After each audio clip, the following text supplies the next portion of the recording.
What's going on, YouTube? Back with another video. In Alden Broken Money. All right. This is going to be a I'm going to be some of this chapter, and I'm going to read chapter 18. All right. But just money dilution and the price to be paid.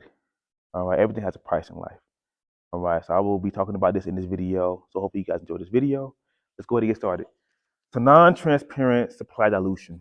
Anyone who owns units of something with a flexible supply must be constantly vigilant against being diluted. The World Gold Council estimates that there is a little over 200,000 tons in total above ground refined gold in the world, which translates into about 7 billion ounces, or 7,000 million. 1 billion, 1,000 million, 7 billion, 7,000 million. So 7,000 million ounces. Wow. Meanwhile, annual gold production is a little over 3,000 tons per year, and very little gold is destroyed or discarded every year.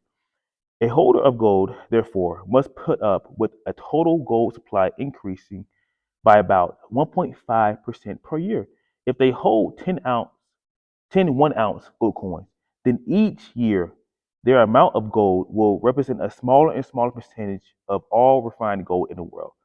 This rate of dilution has historically been fine because population growth and productivity growth has generally equaled or exceeded that 1.5% rate. And so each gold coin has maintained or even mildly increased its purchasing power for goods and services over centuries. So that just gives you an explanation why gold was chosen on the free market as money. There's no coercion involved.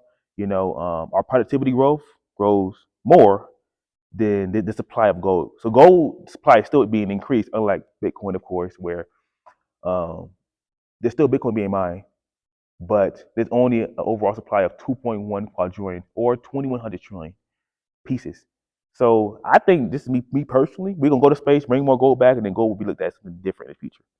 But again, I'm just speculating, of course. But this gives you a reason why gold was chosen on the free market as money.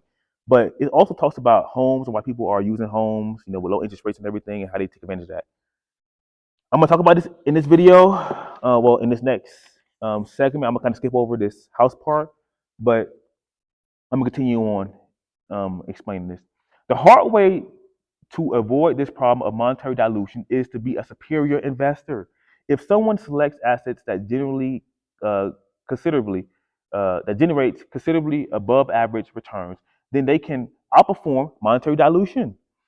The easiest way for an investor to avoid that problem of losing purchasing power due to the taxation of monetary dilution is to make use of artificially low interest rates when they exist by taking out long duration debt. If the above mentioned house was purchased with a fixed rate mortgage at a low interest rate at the start of the decade, then in such a rapid 10% per year monetary dilution environment, the house equity would have grown at a much faster percentage than the price of the house. This is because the mortgage liability is fixed while the house asset price is expanding rapidly, resulting in a major equity growth. This type of borrower is basically shorting all the cash savers in the market and pocketing the difference. Wow, that's so cool. I mean, it's kind of messed up, but it's just you start to understand how people are able to take advantage of this by having financial literacy and shorting all the cash savers in the market and pocketing the difference. So yes, a house isn't really an asset. It's a utility asset. It's an asset, like Robert Kiyosaki says. But you try to understand why people are doing this. All right. Chapter 18: the beneficiaries of the Cantillon effect. What is the Cantillon effect? From what I've been studying, is those closest to the money printer benefit first. Politicians, central bankers, people that can get access to cheap credit, right? Business owners. But let's talk about this, folks. Whether arguing for or against them, many people focus on top-down wealth distribution mechanisms, such as progressive income tax, because those are the most transparent. On the other hand, monetary dilution and access to very different interest rates can often be a less transparent bottom-up wealth distribution mechanism. And in my view, it doesn't get enough coverage. Someone who is financially struggling tends to have poor access to credit. It will be hard for them to get a low rate mortgage, a business loan, or a personal loan. Instead, if they need credit, they'll often turn to a credit card and payday loans, which come with very high interest rates. That's true. Meanwhile, a wealthy investor often have access to very inexpensive forms of credit, especially because they also tend to have a lot of assets that they can use for collateral. This differentiation applies on the business cycle as well.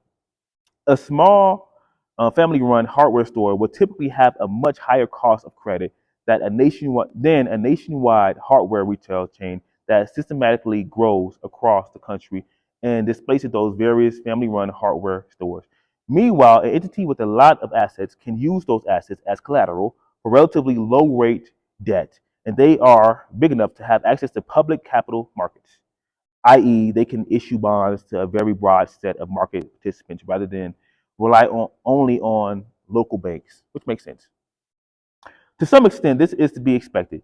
Different interest rates should, of course, reflect the risk of lending money to different entities. However, in a financial system that is built entirely around a very high level of credit and consistently devaluing unit of count, the difference between having access to cheap credit and not having access to cheap credit becomes far more important. The ability to effectively short fiat currencies with long term debt at a low interest rate has historically been a key mechanism of wealth creation in this inflationary system. And the inability to do so represents being shut out of that key mechanism of wealth creation. Now, I'm skipping ahead a little bit, talk about what happened during 2020, right? Pay attention, folks. During the March 2020 COVID-19 lockdown crisis, financial markets completely seized up.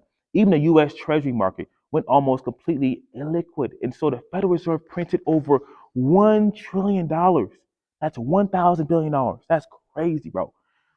In new bank reserves within a 3 week period to buy US Treasuries and re liquefy the market, and then kept buying more from there. This allowed the US federal government to keep financing itself despite seizing up an illiquid treasury market. I'm gonna fast forward, right? I'm gonna give you all the cost of that. Um, During the 2020 and 2021 crisis stimulus response overall, the typical person received several thousands of dollars in stimulus checks and extra child care tax credits. But there were wealthy lawyers, investment managers, business owners that received hundreds of thousands of dollars per person in unneeded physical aid, and certain corporations that received billions of dollars and laid off employees anyway. All of this was with printed money, which devalued the savings of anyone holding cash or bonds. After the dust settled over the following years, the combination of fiscal stimulus and the recovery of asset prices led to very uneven results.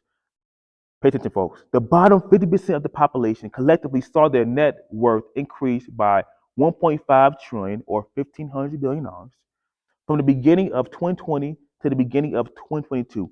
The top 1% of the population collectively saw their net worth increase by $11.8 trillion or $11,800 billion. That sounds more dramatic. Over the same period. There were trillions of new dollars in the system, and prices went up as a result. Some people in the upper middle class, like working positions, received little or no aid and had to deal with prices going up for all this monetary dilution. And so they were basically left out between wealthy business owners that received aid and lower income people that received aid. Similarly, some businesses didn't apply for the Paycheck Protection Program and thus were at a competitive disadvantage to businesses that applied for it and received it despite not really needing it. Wow, that's crazy, bro. Now I'm gonna skip forward just a little bit, folks. Over a 2 year period, from the start of 2020 to the start of 2022, the broad money supply increased by approximately 40%. I can't make this shit up. I told y'all this shit, man. You want me to save dollars? Get the fuck out of here, man. Printing money in this way devalued savers, bondholders, and in general people who didn't receive much aid, and rewarded debtors and those who received large amounts of aid. Keep, Keeping in mind that the biggest recipients of the aid were corporations and business owners. Wow. So that's the Cotillion effect. You know, people can access to cheap credit, and people suffer because of this. So I'm gonna see y'all in my next video of Lynn Alden Broken Money. Hopefully y'all enjoy this and y'all gain knowledge. And yeah, man, keep on learning. Peace.